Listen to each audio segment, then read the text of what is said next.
લાલ કિતાબ,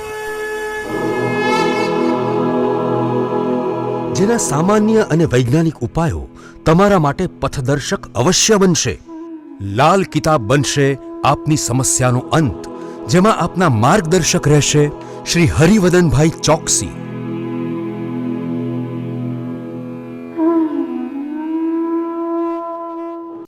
નમસ્કાર મિત્રો, હું હરિવદન ચોકસી આપ સૌનું સ્વાગત કરું છું. મિત્રો, આજના વિડીયોમાં આપનું ખૂબ ખૂબ સ્વાગત.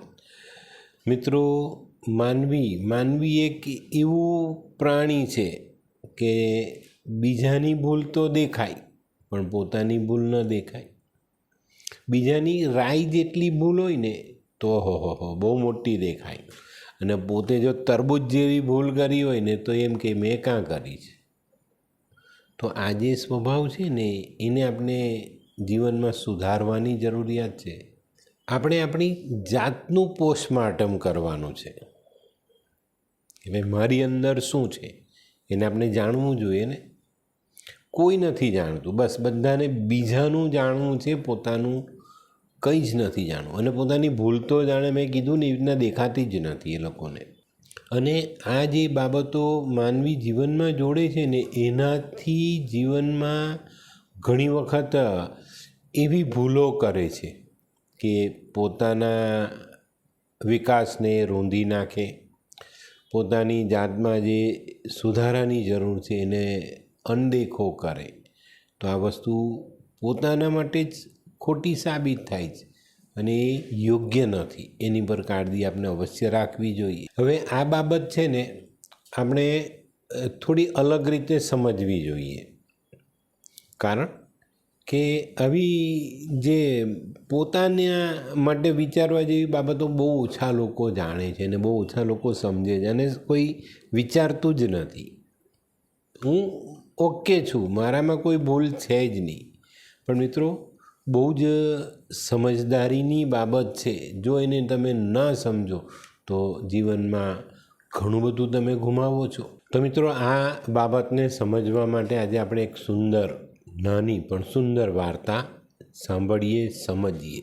આ સૃષ્ટિ, જે કંઈ પણ જીવન છે આ દુનિયામાં, માનવી, પશુ, પક્ષી, આ બધી જ સૃષ્ટિનું સર્જન કરનાર બ્રહ્માજીએ મનુષ્યને પોતાની પાસે બોલાવ્યો અને એક વાત કરી કે મેં તમને ધરતી પર મોકલ્યા છે, તો મારે એક વાત જાણવી છે કે તમારી ઈચ્છા શું છે, તમે શું ઈચ્છો છો, શું ચાહો છો.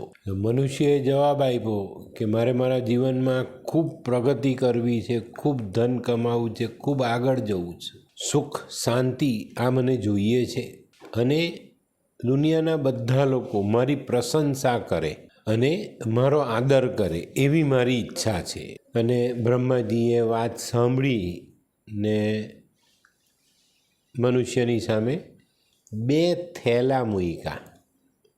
ભગવાને મનુષ્યને 2 થેલા આપ્યા અને પછી કીધું કે તમારે તમારી સાથે આ 2 થેલા લઈ જવાના છે. એક થેલામાં તમારા પરિચિતોને લગતી બાબતો અને એના દોષથી ભરેલો છે આ થેલો. આ થેલાને તમારે લઈ જતી વખતે પીઠ પાછળ મૂકીને લઈ જવાનો છે, અને એ થેલાને તમારે ક્યારેય ખોલવાનો નથી, અને ખાસ કરીને બીજા લોકોની હાજરીમાં બિલકુલ નથી ખોલવાનો. આ થેલાને તમારે હંમેશા બંધ જ રહેવા દેવાનો છે. આ થેલામાં જે કંઈ પણ છે એ નથી તમારે જોવાનું કે નથી તમારે કોઈ બીજાને બતાવવાનું. અને આ વાત સાંભળીને મનુષ્યના સ્વભાવ પ્રમાણે મનમાં રહેલી જિજ્ઞાસા જગાડી ને બ્રહ્માજીને પૂછ્યું કે આ બીજા થેલામાં શું છે.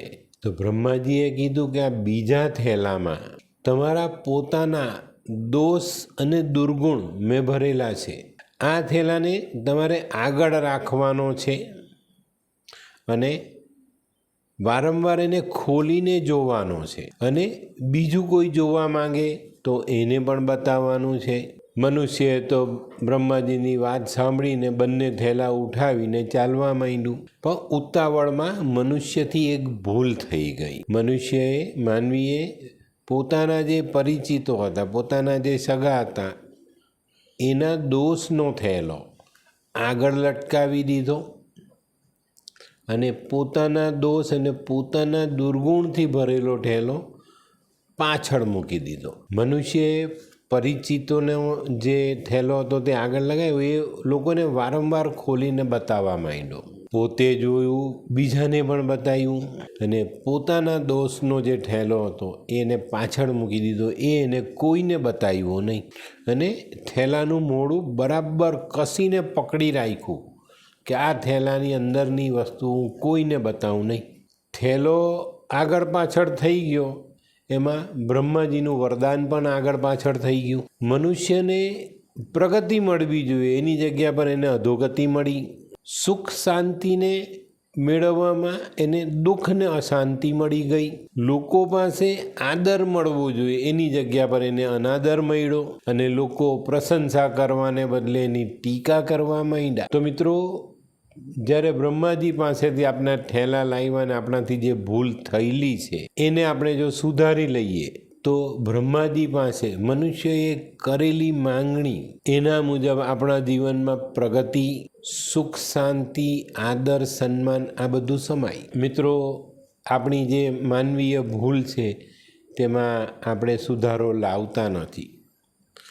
બ્રહ્માજીએ મનુષ્યને જ્યારે ઠેલો આપ્યો ત્યારે એવું કીધું કે ભાઈ, જે તારા પરિચિતોનો દોષ, દુઃખ, જે કંઈ બી આદત છે એને પાછળ રાખજે, એની પર ધ્યાન નહીં આપતો, એને જોવાની જરૂર જ નથી. આપણે આપણા દોષ અને આપણા જે એવી કંઈ ગુનાઓ છે, જે કંઈ બી પાપ છે એને ધ્યાનમાં રાખીશું તો આપણું જીવન સુધરતું જશે. એને આપણે રિપીટ નહીં કરીએ અને જીવનમાં સુખ શાંતિ, ચેન, પૈસો, શાંત બધું મળી શકશે. પણ આપણે આજે પણ આ ભૂલ કરીએ છીએ, બ્રહ્માજીની જે વાતો છે એનો અનાદર કરીએ છીએ, એને આપણે સુધારતા નથી. બાજુવાલાએ શું કર્યું, મારા ઘરમાં બીજા માણસે શું કર્યું, મારા વેપારમાં સામેના માણસે શું કર્યું, આની પર જ આપણું ફોકસ છે. આપણાથી થયેલી ભૂલ આપણને દેખાતી નથી. આપણી રાય જેટલી ભૂલ આપણે બીજો જેમ મોટી બતાવે તેમ બીજાની રાય જેટલી ભૂલ આપણને બહુ મોટી દેખાય છે અને આપણી તરબૂચ જેવી ભૂલ આપણે કોઈને બતાવતા નથી. તો આની પર ધ્યાન આપવાનું છે. આપણે આપણી જાતને કેળવવાની છે કે ના, હું મારી ભૂલને શોધીશ, મારામાં રહેલા દોષોને ધ્યાનમાં લઈશ, એને સુધારવાનો પ્રયત્ન કરીશ. તો મિત્રો, ચોક્કસપણે આપણે જે ભૂલ કરી છે, જે તકલીફો આપણે બીજા માટે ઊભી કરી, એ બધાનું નિરાકરણ કરતાં ચાલીશું તો એક દિવસ આપણા જીવનમાં સુખ, શાંતિ, સમૃદ્ધિ, પૈસો, માન, આદર, સન્માન બધું જ આવે. પણ આપણે બીજા પર ધ્યાન આપીએ છીએ અને આપણા જે કંઈ બી સુધારા છે એને ભૂલીને આપણે આગળ ચાલી જ જઈએ છીએ. તો જીવનમાં જ્યારે પણ જેવી જરૂરિયાત છે ને એ રીતનું વર્તન તમારી પાસે હોવું જોઈએ. બીજાના દોષનો, બીજાના ગુનાનો થેલો આપણે પાછળ મૂકી દેવાનો છે, એને જોવાનો જ નથી. આપણે એની સાથે કંઈ લેવા દેવા જ નથી. એ એનું જીવન છે. આપણે આપણા જીવનમાં કરેલા ગુનાઓ, આપણા જીવનમાં કરેલા દોષ, આપણા જીવનના કરેલા પાપ, આપણે જે દુનિયામાં જે કંઈ બી ભૂલો કરી છે એને ધ્યાનમાં લઈશું અને રિપીટ પાછી ન થાય એની કાળજી રાખીએ તો ચોક્કસ આપણે આપણા જીવનમાં ખૂબ સુખ શાંતિ, સમૃદ્ધિ, પૈસો મેળવી શકીએ છીએ. પણ આપણે એની પર ધ્યાન જ નથી આપતા. તો મિત્રો, આપણે જ્યાં સુધી આપણી જાતનું પોસ્ટમોર્ટમ નહીં કરીએ કે ભાઈ મારા શરીરની અંદર ક્યાં ક્યાં ખરાબી રહેલી છે, મારા મનમાં ક્યાં ક્યાં ખરાબી રહેલી છે, ત્યાં સુધી આપણે આપણી જાતને સુધારી પણ નહીં શકશું અને આપણા ગુણ, દોષ, પાપ, જે કંઈ બી બધી ભૂલો કરી છે એને ઓળખી નહીં શકશું. તો મિત્રો, એને ઓળખવા માટે પહેલાં આપણા દોષનો જે થયેલો છે ને એને આપણે આગળ કરીશું. એને વારંવાર ખોલીને જોઈશું કે હું ક્યાં ક્યાં ભૂલ કરું છું, ક્યાં ક્યાં મારાથી ગુનો થાય છે, ક્યાં હું બીજાને નુકસાન પહોંચાડું છું, ક્યાં મારાથી કોઈ બીજો માણસ દુઃખી થાય. આ બધી વાતને ધીરે આગળ હટાવતા જાઓ. કચરો સાફ થતો જશે અને તમારું જીવન સુખ સમૃદ્ધિમાં આડોટતું હશે.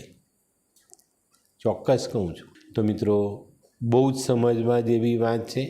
તો આજથી જ શરૂ કરીએ આપણે આપણી જાતનું પોસ્ટમોર્ટમ. બરાબર? તો મિત્રો આજનો વિડીયો ગમ્યો તો લાઈક કરો, શેર કરો, યુટ્યુબ જોનારા શેર કરે અને સબસ્ક્રાઈબ કરે.